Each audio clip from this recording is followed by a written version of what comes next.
Hi. I do crazy sometimes. One of them is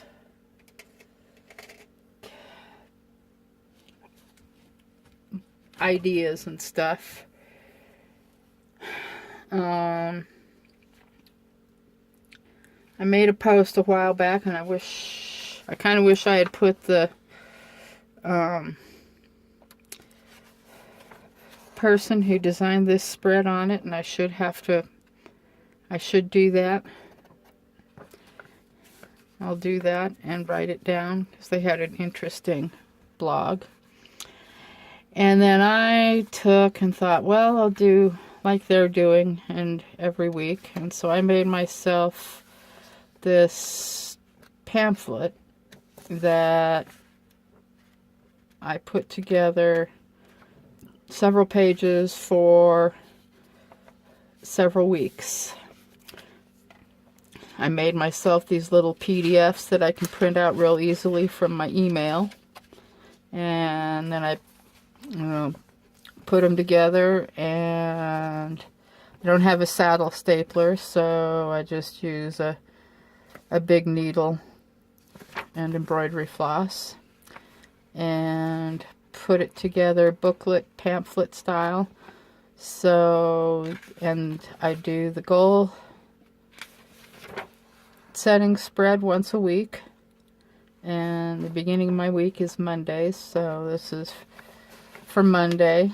And then I have blank pages in between each, for the rest of the days of the week.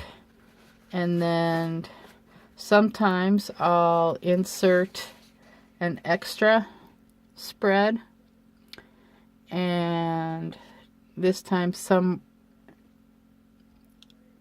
I'll jot down whose spread this is. I did repost it to Relearning My Tarot, and it's there.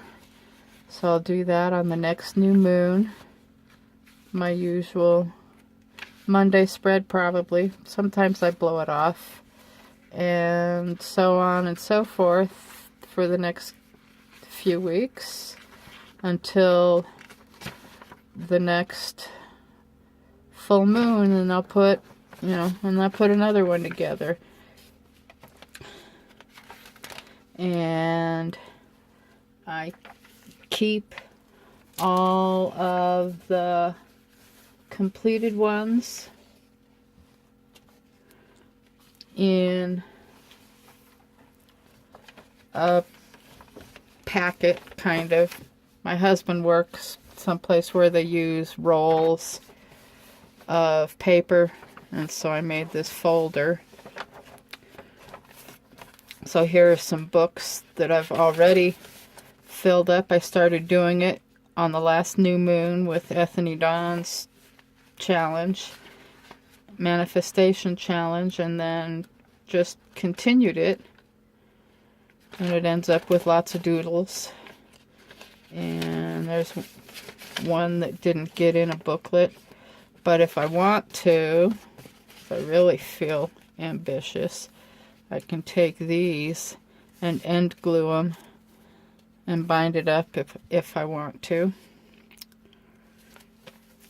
And before I was doing this, I had this thing, which is just a oversized steno pad, and these folders are medical or something or other folders that I was keeping score, and I haven't done that for a while, but I was going to try to study each thing one at a time, but I haven't done it so much. After that, I took, and so this was my book for a while for journaling. And then when I started printing out spreads to do, In March, I did 31 Days of Luck, and I was printing everything out, so I made one of the pages into a folder to hold everything I did that month. I did that in April. And I evidently didn't do it in May, but I did it in July. I had some in-between things that I did. Put one. This is one I did. Then I got this deck that said, make this pentacle spread.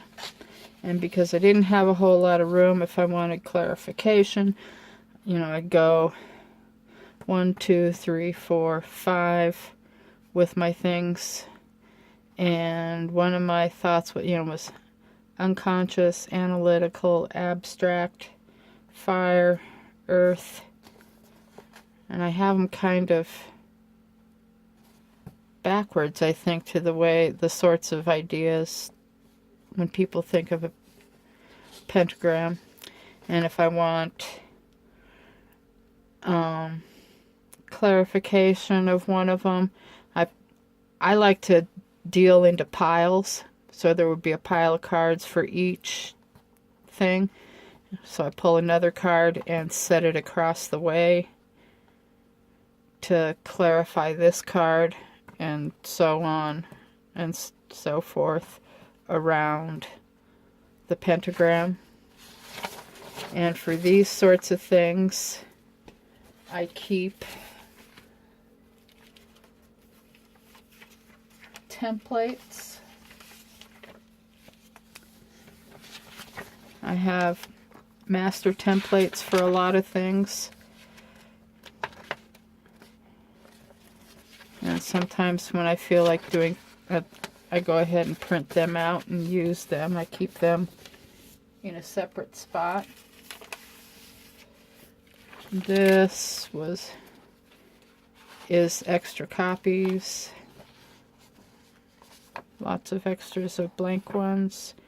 There's the not blank one.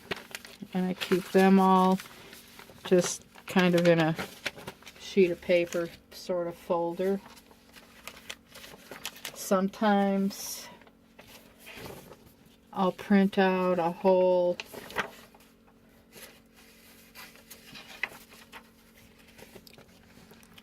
thought and do it that way. A few days ago, someone posted a nifty dragon one,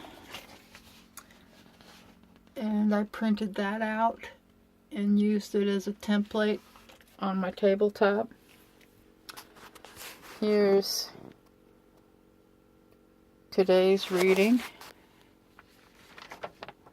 and this goes in the folder, and for tomorrow I'll start my new book.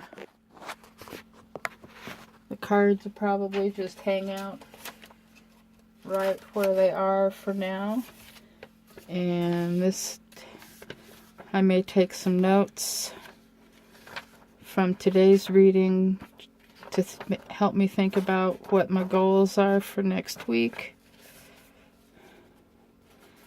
And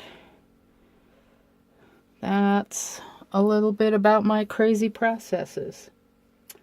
I hope everyone's having a great week, and this last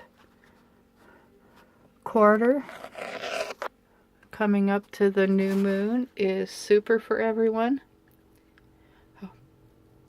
Toodles.